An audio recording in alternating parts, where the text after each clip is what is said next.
أعوذ بالله من الشيطان الرجيم. بسم الله الصلاة والسلام على رسول الله صلى الله عليه وسلم.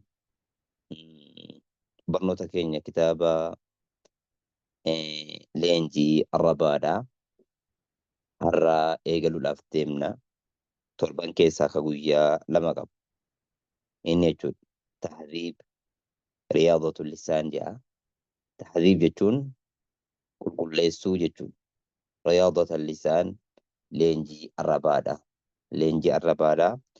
كل ليسو جت إنيوف كتاينان على النطق دبتشورتي بأحرف القرآن قبيل قرآن دبتشورتي كل ليسو لينجسو الرباد أكتاجد للشيخ المقرئ شيخ المقرئي داف كتاي محمد بن أحمد يحيى الهندلي داف كتاجد ويليه ستانا منظومة تحفة الأطفال اتيانا هذبها وزاد عليها جتورا قارئ أحمد محمد آدم المستوي التمهيدي كتاي أولوفي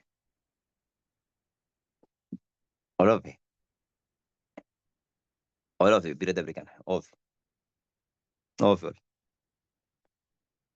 أنغو مبوانو كبقرانا أي سنف وانا غبوا سنف كبقرانا أي أسمر الدابي أسمر الدابي إن شاء الله. أيوة كيفية النطق بأسماء الحروف الهجائية كيفية akkaataa nutqi dubbachuu bi'asmaa'i maqoolee qubeelee hijaa'iyyaadha akkaataa ittiin dubbachuutii jedhe. Qubeeleen arabaagaa akkuma beekamu qubee 29 akkaataa ittiin isin dubbifamtu garaagaraa jira. Akkaataan qubeen arabaadhaa ittiin dubbatamtu akka jechuudha tokkotti hin dubbatamtu akka lamatti dubbatamti. Inshaallah sanameen ilaalla. لنطقي دبتشو أسمائي قبيلة شودا مقاولة الحروف الهجائية قبيلة عربا طريقتان كرالة ما تجر قبيلة عربا شودا كاتان التين دب فهمتو كرالة ما تجر يسني لنطقي دبتشو أسماء الحروف مقا قبيلة هجائية دا عربا دا دبتشو دا طريقتان كرالة ما تجر الطريق الأول كران دراد أمي دبفنا إلالا كران تقفا دبفنا إلالا همزة با تا جنة ألف التنون أكادت كرانو إلالا با تا ثا جيم ها خو دال ذال غو زاي سين شين صاد ضاد ضو ضو عين غين فا غوف كاف لام ميم نون ها واو لام ألف يا سيتون أكاتا كيفيات كفارون كيفية لما فاسنو دبب طريقة الثاني ترى لما فادا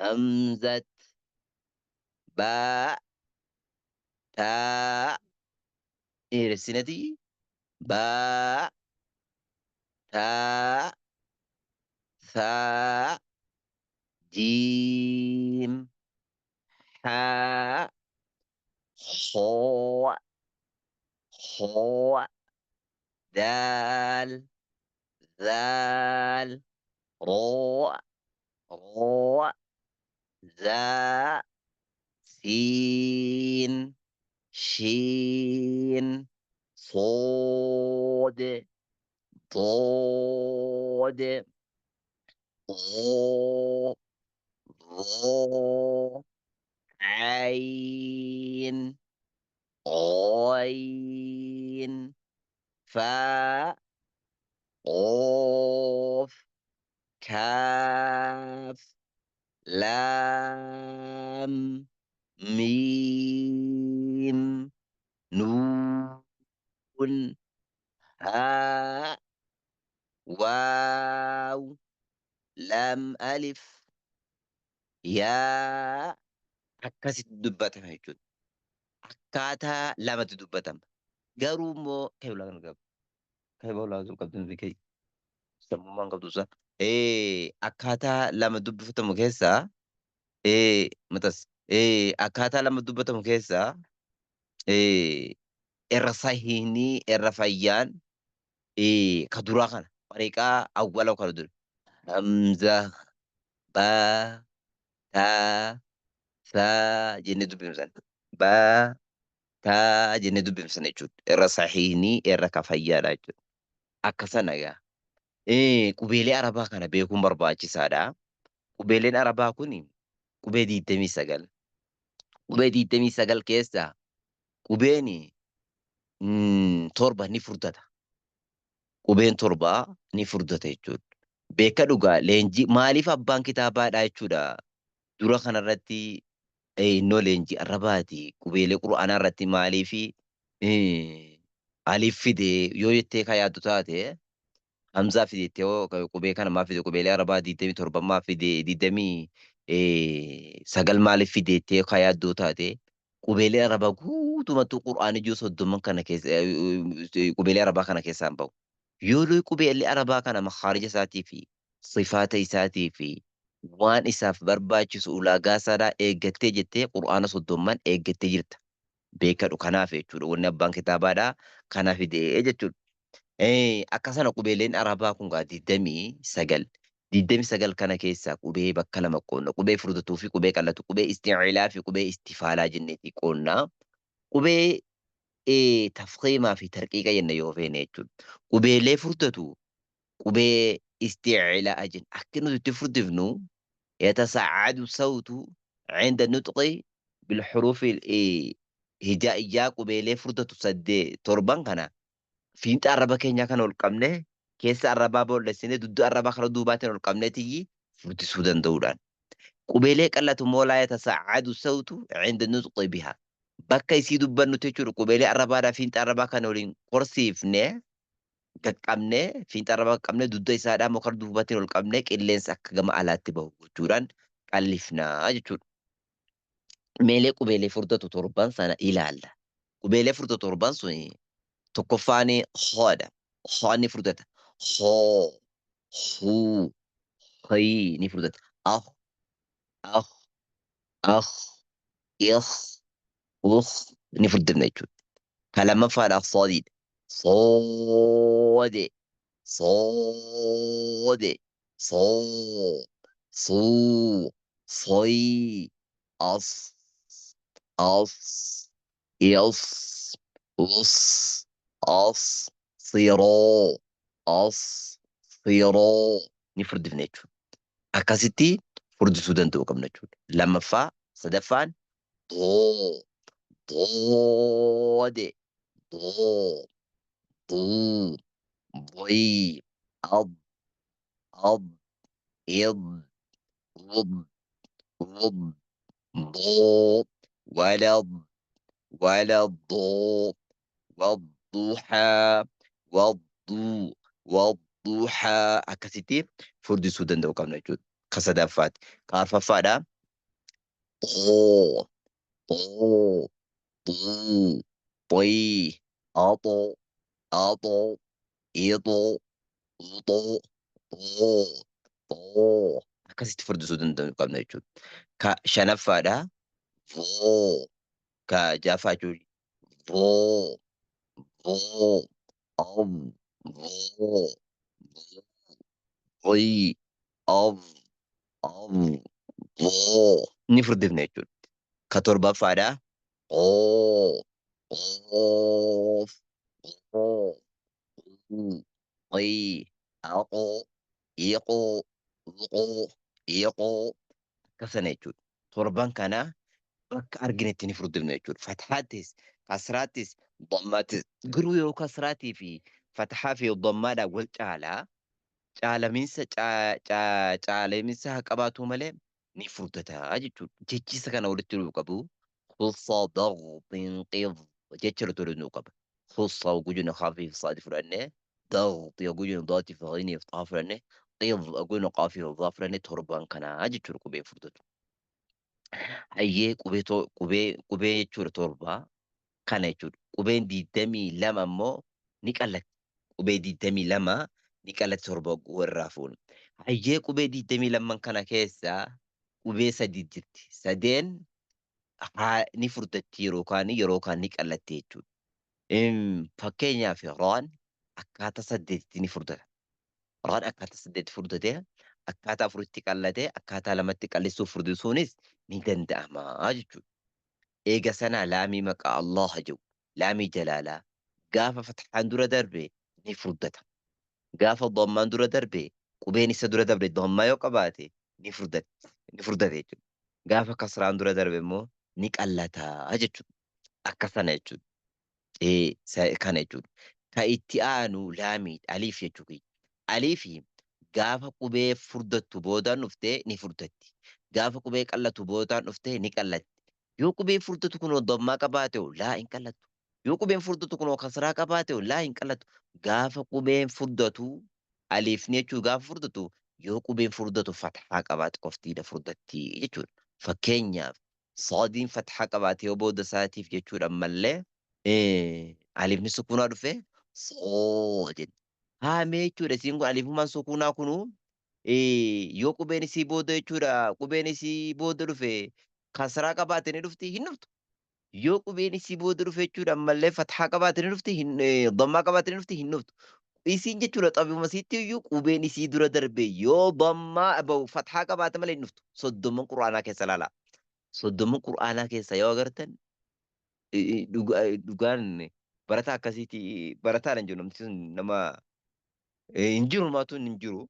Kanaafuu jechuudha isiin yeroo hunda jechuudha qubeen isii dura darbe fathaa ta'a jechuudha. Kanaafuu fathaa taati aliifni sukuuna ta'e wanni isii dura darbe fathaa ta'uun dirqama.